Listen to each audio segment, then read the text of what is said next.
have 2 minutes to decide. In horror movies, there's an unspoken rule that everyone knows, but nobody wants to say out loud: the black character dies first. For decades, we watched it happen over and over. One black person in a group of white people, gone before the opening credits finish rolling. We joked about it, made memes about it, turned it into drinking games. But in 2023, a film called The Blackening walked into theaters and asked the question nobody had dared to answer. If everyone in the horror movie is black, who dies first? With a tagline that reads, "We can't all die first," this movie became a cultural middle finger to decades of Hollywood racism disguised as entertainment.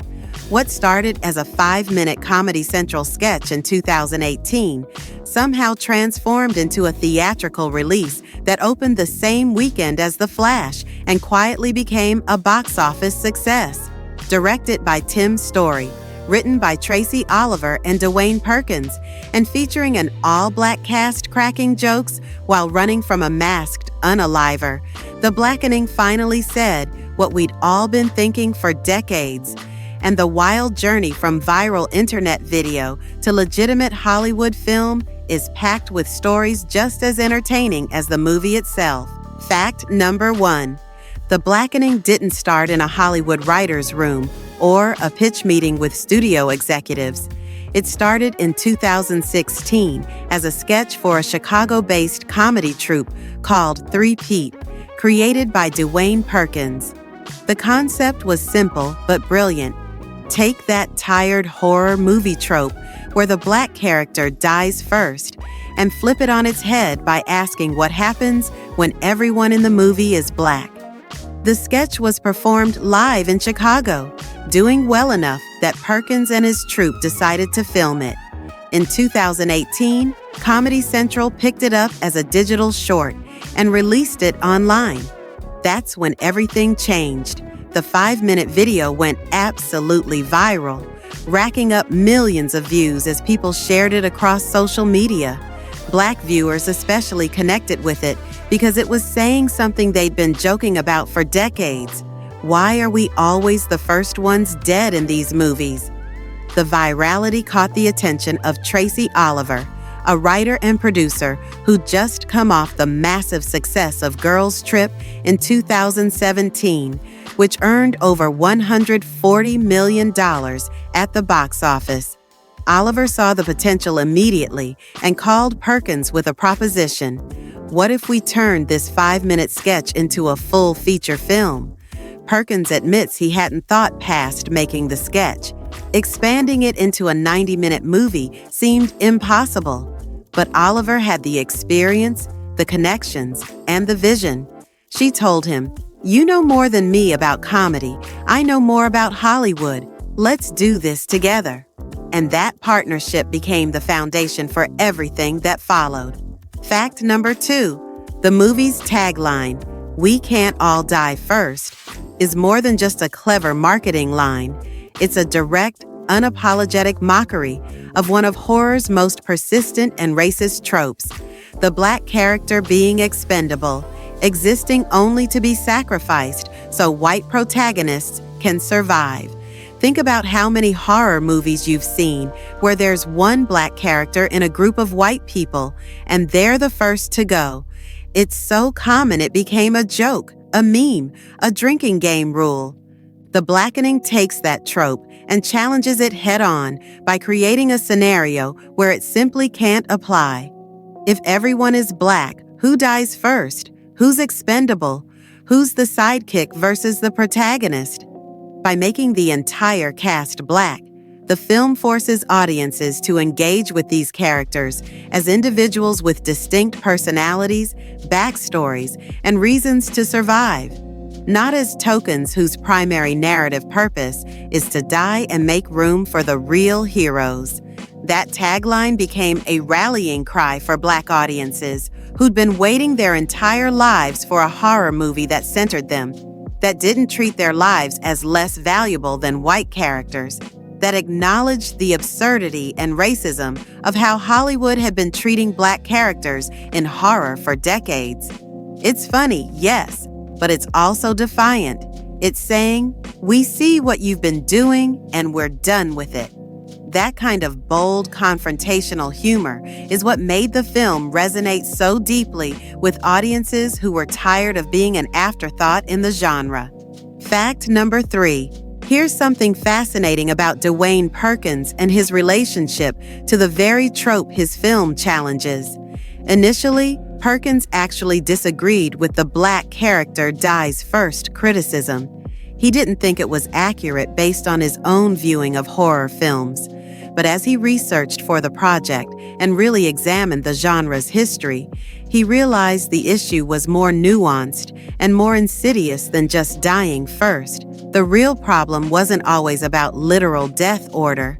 It was about black characters being expendable, being sidekicks, being comic relief who didn't make it to the end credits. They might not always die first, but they rarely survive to the finale.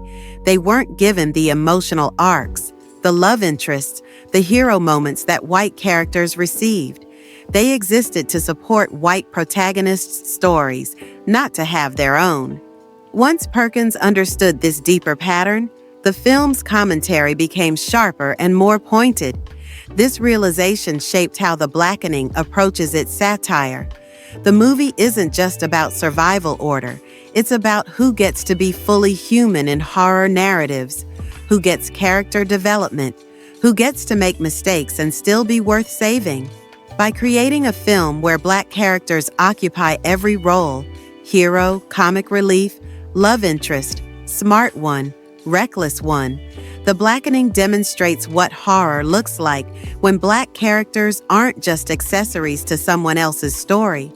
It's a more sophisticated critique than simply saying black people die first, and that depth is what elevates the film beyond simple parody. Fact number 4. Tim Story directing The Blackening was significant for multiple reasons, but here's the surprising part. Story was a complete horror novice. His resume included massive comedy hits like Barbershop, Think Like a Man, and the ride-along films with Kevin Hart and Ice Cube. He knew comedy inside and out. But horror? That was entirely new territory for him. Story has been open in interviews about his journey into horror, admitting he had to develop a whole new respect for the genre and its specific rules while filming The Blackening.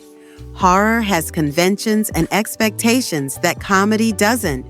The tension building, the jump scares, the pacing of reveals, the balance between light and dark moments. Story had to learn all of this while simultaneously making sure the comedy worked, which is incredibly difficult because horror comedy is one of the hardest genres to nail.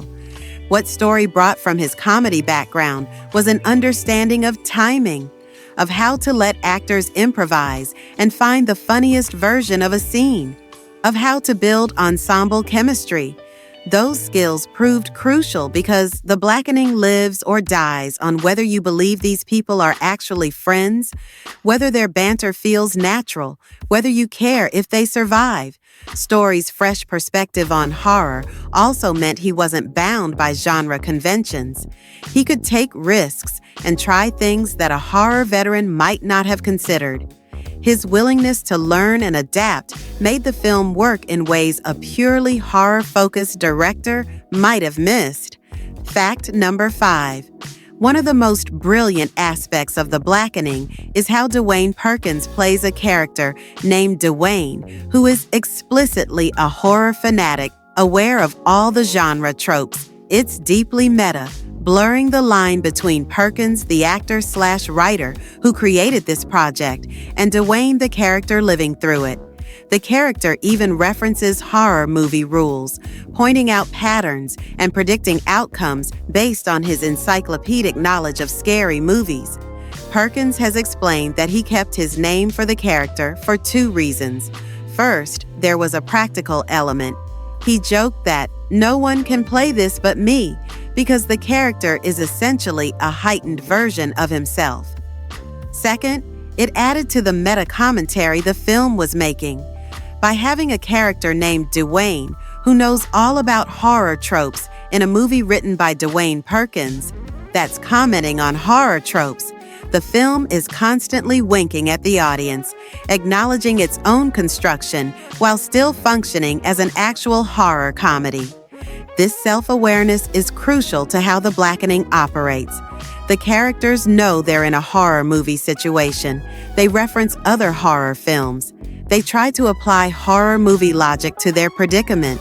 It's similar to what Scream did in the 90s, but filtered through a specifically Black lens. The characters aren't just genre savvy. They're also aware of the racial dynamics of horror films, which adds another layer of commentary.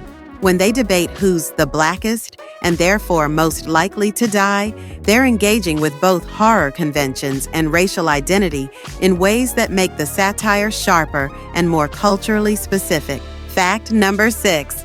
Here's a small detail that shows how much thought went into every aspect of The Blackening. The park ranger character appears briefly in the film, and if you look closely at his name tag, it reads B. White. This is almost certainly a tribute to the late Betty White, the legendary actress and comedian who passed away in 2021, just as The Blackening was wrapping production. Betty White was beloved across generations and communities, including by Black audiences who appreciated her comedic genius and her progressive stance on civil rights issues. Having a character named B. White in a film about Black survival and horror is a perfect little Easter egg. It's both a tribute to an icon and a playful nod to the film's racial themes. The park ranger character isn't central to the plot, but these kinds of thoughtful details show the level of care Perkins and Oliver put into the script. These small touches are what turn a good comedy into something memorable. The Blackening is full of these little references and callbacks that reward attentive viewers. It's the kind of movie that gets better on rewatch because you catch things you missed the first time. Whether it's a clever line of dialogue, a visual gag, or a reference like the B. White name tag, it shows respect for the audience's intelligence and attention, which is something the best horror comedies have always done. Fact number 7. The opening sequence of The Blackening deliberately pays homage to Scream 2, the 1997 sequel that opened with an iconic theater scene. In Scream 2, two moviegoers attend a screening of Stab, the fictional movie within a movie based on the events of the first Scream, and they're murdered during the showing. It's meta, self-referential, and sets the tone for the entire film's commentary on horror sequels and media violence. The Blackening's opening mirrors this setup intentionally, establishing from the first scene that this movie knows its horror history and is going to play with those conventions. By referencing Scream 2 specifically, a film that was already commenting on horror movie rules, The Blackening positions itself in a lineage of self-aware horror that includes Scream, Cabin in the Woods, and other genre-savvy films, but it adds the racial element that those films largely ignored. The Scream franchise did groundbreaking work in making horror characters aware of horror movie rules, but it didn't really address racial dynamics in the genre. The Blackening picks up where Scream left off, adding that crucial conversation about who survives horror movies and why. The opening homage is a way of saying, "We respect what you did, and now we're going to expand on it by addressing what you left out." It's both tribute and evolution, which is exactly what good genre filmmaking should do. Fact number 8. One of the best things about The Blackening's production was the collaborative process that allowed actors to improvise and contribute their own ideas. Much of the film's dialogue was improvised by the cast, which gives the movie a natural, loose feel that makes the friendship dynamics believable. When people are improving together, responding to each other in the moment, you get chemistry that can't be faked through scripted dialogue alone. The cast includes trained improvisers like Jermaine Fowler, who's done stand-up and sketch comedy for years. Mayo and Dewayne Perkins have improv backgrounds as well. Yvonne Orji came from Insecure, where improv was often encouraged. These actors knew how to yes and each other, how to build on jokes, how to find the funniest version of a scene through spontaneous collaboration. Tim Story was smart enough to recognize this talent and give them room to play. This freedom to improvise is evident in the film's best moments. The rapid-fire banter, the callbacks to earlier jokes, the way characters finish each other's sentences or react to absurd situations with perfectly timed one-liners. That kind of organic comedy can't be written. It has to emerge from actors who are comfortable with each other and the material. The collaborative process created an environment where everyone felt empowered to contribute, and the film is funnier and more authentic because of it. It's the difference between actors performing a script and actors living in these characters, and that distinction is what makes The Blackening work. Fact number 9. The Blackening is set during a Juneteenth weekend reunion, and this choice is deliberate and loaded with meaning. Juneteenth, which commemorates the end of slavery in the United States, was officially recognized as a federal holiday in 2021, the same year The Blackening wrapped production. The film was released theatrically on June 16, 2023, the weekend of Juneteenth, maximizing both the symbolic resonance and the potential audience. Setting the film during Juneteenth adds layers of social commentary that deepen the satire. These Black friends are gathering to celebrate their freedom and heritage, only to be terrorized by an unaliver wielding a game called the Blackening that forces them to prove their Blackness to survive. It's a meta-commentary on how Black identity itself becomes something to be performed, judged, and ranked, both within the Black community and by the broader culture. The Juneteenth setting also connects the film to a longer history of Black survival in America. The holiday celebrates the moment when enslaved people in Texas finally learned they were free, 2.5 years after the Emancipation Proclamation was signed. That delay, that withholding of freedom, that history of violence and oppression, all of it echoes through The Blackening story about Black characters fighting to survive in a genre that's historically treated them as disposable. By setting the film during Juneteenth, Perkins and Oliver are making explicit connections between historical racism and contemporary pop culture racism, showing how the same devaluation of Black lives continues in different forms. Fact number 10. During a scene where Allison is tripping on what she thinks is something stronger, but is actually just Adderall, Shanika slaps her and yells, "If you want to be somebody, if you want to go somewhere, you better wake up and pay attention." If that line sounds familiar, it's because it's a direct quote from Sister Act 2, Back in the Habit, the 1993 musical comedy where Lauryn Hill's character sings that song as part of the school choir competition. This reference is peak millennial Black culture. Sister Act 2 is beloved in Black communities, and that particular song, Oh Happy Day, merged with Lauryn Hill's powerhouse vocals, is iconic. Anyone who grew up in the 90s watching that movie on VHS over and over will catch this reference immediately and probably quote along with it. It's the kind of specific cultural touchstone that makes The Blackening feel like it was made by and for Black audiences who share this collective memory.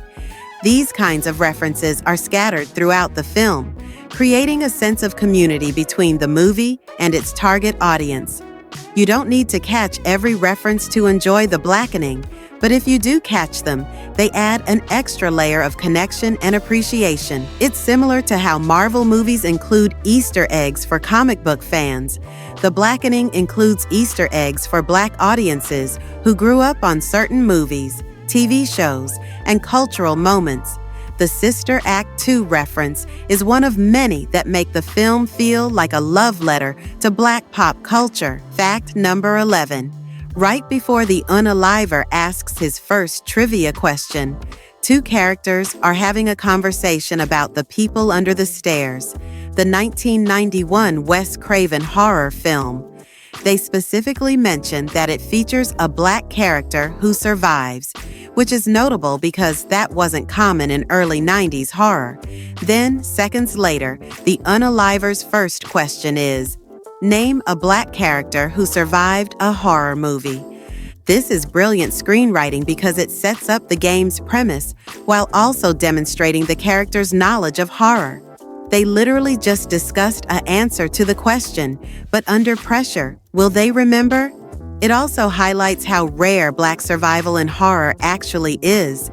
They can name the people under the stairs because it's memorable specifically because it was unusual. If Black characters survived horror movies regularly, they wouldn't be having this conversation in the first place. The People Under the Stairs is a particularly interesting choice for this reference because Wes Craven deliberately made that film with racial and class commentary baked into its horror. The villains are wealthy white slumlords exploiting poor Black and Latino tenants, and the hero is a young Black boy who outsmarts them and survives. Craven was trying to say something about economic inequality and racism through horror, just like The Blackening is doing 3 decades later. By referencing that film, The Blackening positions itself in a tradition of socially conscious horror that uses genre conventions to comment on real-world injustice. Fact number 12. The scene where Allison mistakenly takes Adderall thinking it's something stronger might seem like just a funny misunderstanding, but it's actually packed with satirical commentary about racial stereotypes and drug culture. The joke hinges on expectations. Allison expects to find recreational drugs at this Black friend gathering, but instead it's Adderall, which is stereotypically associated with white college students cramming for exams. This reversal of expectations is The Blackening's way of commenting on how drug use gets racialized differently depending on who's using. Cocaine, crack, marijuana, these drugs have been used to justify mass incarceration of Black communities through the war on drugs. But Adderall, despite being an amphetamine that's widely abused on college campuses, is treated as a study aid, something middle-class white students use to get better grades. The same substance can be framed as either criminal or medical depending on who's taking it and what color their skin is. By having Allison trip on Adderall instead of something worse, the film is subtly pointing out these double standards while still getting laughs. It's the kind of layered joke that works on multiple levels. It's funny as a simple mix-up, but it's also sharp social commentary if you're paying attention. That's what makes The Blackening smarter than your average horror comedy. The jokes aren't just funny.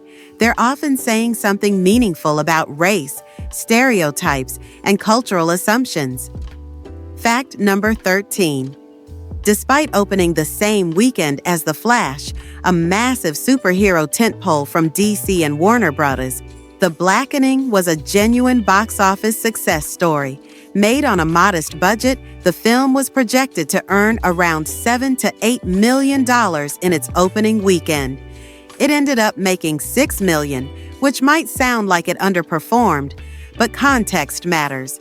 The film opened in fewer theaters than the competition, and $6 million from that starting point was actually impressive. More importantly, The Blackening had legs. It didn't disappear after opening weekend. Word of mouth was strong, particularly among Black audiences who spread the word that this movie was for them.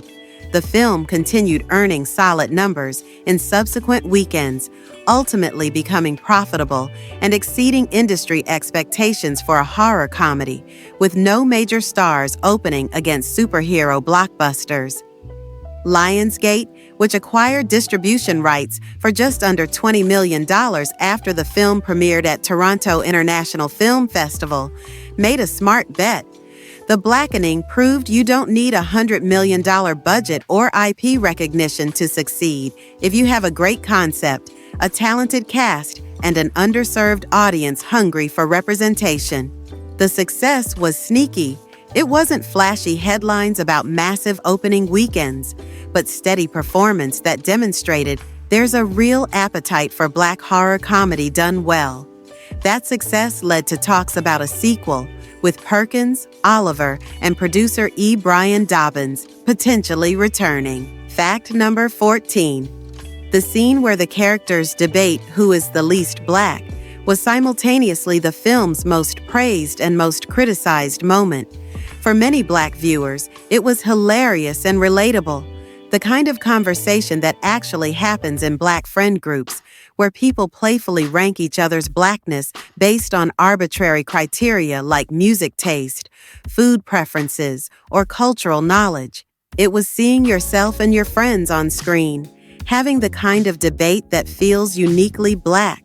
But for others, particularly some Black viewers, the scene was cringeworthy and uncomfortable. They felt it reinforced harmful ideas about authenticity, that there's a right way to be Black, that Black identity can be measured and ranked.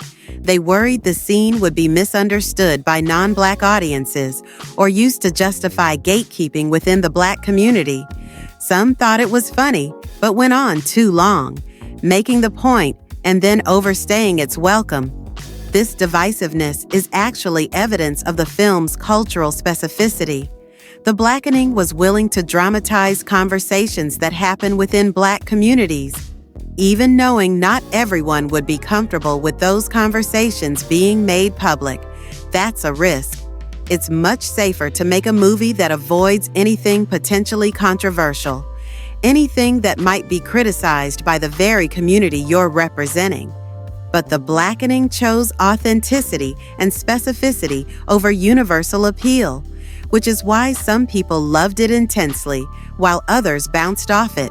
That's what happens when you make art that's genuinely for us, by us. Not everyone in us will agree on what works. Fact number 15. The Blackening has been embraced by many viewers as a for us, by us movie, a horror film made by Black creators, starring Black actors for Black audiences. This positioning is intentional and important. The film doesn't apologize for its cultural specificity, doesn't stop to explain every reference, doesn't try to make itself accessible to everyone. It assumes a Black audience and trusts them to get the jokes, understand the commentary, and appreciate the representation. This approach is revolutionary in mainstream Hollywood filmmaking. Typically, movies with Black casts are expected to appeal to everyone, to translate Black experiences into universal terms that white audiences can easily understand and relate to. The Blackening rejects that expectation. It's made for Black viewers first, and if others enjoy it too, that's a bonus but not the priority. The references to Sister Act 2, the debate about Blackness, the Juneteenth setting, the specific ways characters talk to each other, all of it is rooted in Black culture without apology. What makes this particularly significant is that The Blackening is commenting on how horror films have historically marginalized Black characters, while simultaneously centering Black experiences in its own narrative. It's not just criticizing the genre's past, it's actively creating the kind of horror film that should have existed all along. By being unapologetically for Black audiences, The Blackening is part of a larger movement in Black cinema that includes Get Out, Us, Candyman, and other films that refuse to dilute their cultural specificity for mainstream comfort. It's horror made by Black creators who understand the genre's history and are determined to change its future. The Blackening represents something significant in the evolution of Black horror and comedy. It's a film that could only have been made in this particular cultural moment, when conversations about representation in media have become mainstream, when audiences are demanding more diverse stories, when Black creators have fought for the opportunity to tell stories their way without compromising for white comfort or Hollywood formulas. The journey from Dewayne Perkins' Chicago comedy troupe to a theatrical release competing with superhero blockbusters is remarkable. It proves that great ideas can come from anywhere, that viral success can translate to legitimate opportunities, and that there's a hungry audience for horror that centers Black experiences and perspectives. Tracy Oliver's belief in the concept and her willingness to partner with Perkins made the impossible possible. Tim Story's direction brought professional polish to the production while respecting the improvisational spirit that made the cast's chemistry so believable. His willingness to learn horror as a genre novice meant he approached the Blackening without preconceptions, finding fresh ways to balance scares and laughs. The ensemble cast's improv skills and genuine friendship created moments of comedy that felt organic rather than scripted, making audiences believe these characters actually cared about each other's survival. The film's release during Juneteenth weekend was perfect timing, symbolically meaningful and strategically smart. Black audiences turned out to support a film made explicitly for them, creating word-of-mouth buzz that sustained the movie's box office performance beyond opening weekend. The success proved studios that Black horror comedy has a viable audience, potentially opening doors for more films in this space. The Blackening's willingness to engage with complicated, sometimes uncomfortable conversations about Black identity set it apart from safer, more sanitized attempts at representation. The Who is the least Black scene divided audiences precisely because it was authentic. Black communities actually have these conversations, even though they're messy and don't always reflect well on us. The film chose truth over comfort, which is always risky but often more rewarding. Every reference, from Sister Act 2 to The People Under the Stairs to Scream 2, demonstrated deep knowledge of both Black culture and horror history. These weren't random Easter eggs, but carefully chosen touchstones that connected the film to larger conversations about representation, genre conventions, and cultural memory. They rewarded attentive viewers while also functioning on a surface level for those who missed them.